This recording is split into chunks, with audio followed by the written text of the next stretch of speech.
여러분, 온라인에서 투자에 대한 이야기를 하다 보면 꼭 마주치는 질문이 하나 있습니다. 누군가 정말 괜찮아 보이는 투자 전략을 공유할 때 어김없이 등장하는 그 질문이요. 오늘 바로 그 질문의 핵심을 파고들어 보려고 합니다.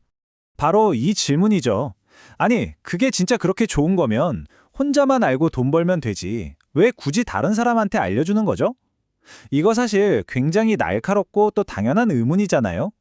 오늘 이 당연한 의심에 대한 아주 솔직한 답변을 한번 들어보시죠. 이 질문에 대한 답은 크게 세 가지로 나눠서 살펴볼 거예요. 첫 번째, 이게 왜 완전한 공짜는 아닌지. 두 번째, 이게 왜 비밀일 수가 없는지. 그리고 마지막 세 번째, 이게 왜 모두를 위한 정답은 아닌지. 자, 하나씩 따라와 보시죠. 네, 그럼 첫 번째 이야기부터 시작해 보겠습니다. 이 지식 공유가 순수한 봉사활동만이 아니라는 점, 다시 말해 여기에도 분명한 보상이 있다는 이야기입니다. 이 전략을 공유한 분은 아주 명확하게 선을 긋습니다. 돈을 직접 받은 적은 없지만 그렇다고 이게 완전 공짜는 아니다 라고요. 아니, 돈을 안 받았는데 공짜가 아니라니? 그럼 대체 그가 말하는 보상은 뭘까요? 그 답을 찾기 위해서 우리가 잘 아는 심리학 이론을 잠깐 가져와 볼게요. 바로 매슬로우의 욕구 5단계 이론입니다. 인간이 무엇에 의해 움직이는지를 보여주는 아주 유명한 모델이죠. 자, 이 피라미드를 보면 그 동기가 아주 선명하게 보입니다. 일단 먹고 사는 문제, 즉 생리적 욕구나 안전의 욕구 같은 아랫단계의 욕구는 이미 투자를 통해 해결이 된 상태인 거죠. 그럼 사람은 자연스럽게 그 다음을 욕망하게 됩니다.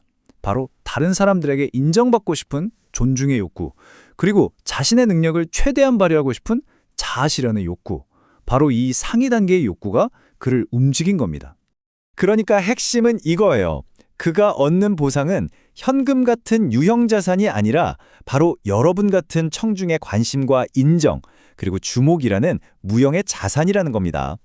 어찌 보면 이미 돈은 벌 만큼 벌었으니 이제는 돈으로 살 수 없는 가치에 더 큰 매력을 느낀다는 아주 솔직한 이야기인 셈이죠.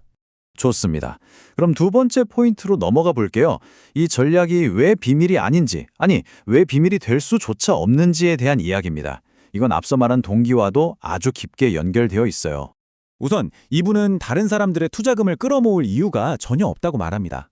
2015년부터 꾸준히 투자를 해왔고 이미 자산이 충분히 불어났기 때문에 굳이 이걸로 유료 강의를 하거나 리딩방을 운영할 필요가 없다는 거죠. 그리고 더 결정적인 건 이 전략 자체가 구조적으로 비밀이 될 수가 없다는 점입니다. 왜냐하면 나스닥 지수처럼 누구나 볼 수 있는 공개된 데이터를 쓰고 200일 이동평균선을 넘으면 사고 아니면 파는 식의 아주 단순한 원칙을 따르기 때문이에요. 이건 뭐 엑셀 좀 다룰 줄 아는 사람이면 누구든 직접 데이터를 넣고 돌려보면서 검증할 수 있다는 뜻입니다. 특정 종목을 콕 집어주는 비밀 정보가 아니라 투명하게 공개된 하나의 시스템인 거죠. 자, 이제 마지막 세 번째 핵심 포인트입니다. 이게 정말 중요한데요. 이 투자법이 마치 모든 상황에서 통하는 마법의 정답인 것처럼 생각해서는 안 된다는 겁니다. 이 그림이 모든 걸 말해주죠. 다른 사람이 로또에 당첨됐다는 소식을 듣고 나도 로또를 사는 것과 나만의 원칙을 세워서 꾸준히 걸어가는 건 완전히 다른 차원의 이야기입니다. 이 투자법은 후자, 즉 나만의 여정에 가깝습니다. 남의 대박을 쫓는 게 아니라 나만의 길을 묵묵히 만들어 나가는 과정인 거죠. 바로 이 포모, 나만 뒤처지는 것 같은 두려움 때문에 정말 많은 투자자들이 자기 길을 잃어버립니다. 아무리 좋은 원칙을 세워놨어도 옆에서 누가 뭘로 대박 났다는 소리가 들리면 마음이 흔들리잖아요. 그러다 결국 충동적으로 유행을 쫓는 위험한 투자를 하게 되는 거죠. 그래서 이 전략은 단기간에 벼락부자를 만들어주겠다고 약속하지 않아요. 오히려 시장이 지지부진할 때는 자산이 줄어드는 힘든 시간을 견뎌야 할 수도 있습니다. 하지만 중요한 건 5년, 10년이라는 긴 호흡으로 봤을 때 원칙을 지키는 것이 결국 불어가는 길이라는 믿음을 주는 거죠. 자, 그럼 이 모든 걸 종합해서 이 질문에 대한 최종 답변, 이 사람이 이 전략을 공유하는 진짜 속마음은 과연 무엇일까요? 한번 정리해 볼까요? 이건 공짜가 아닙니다.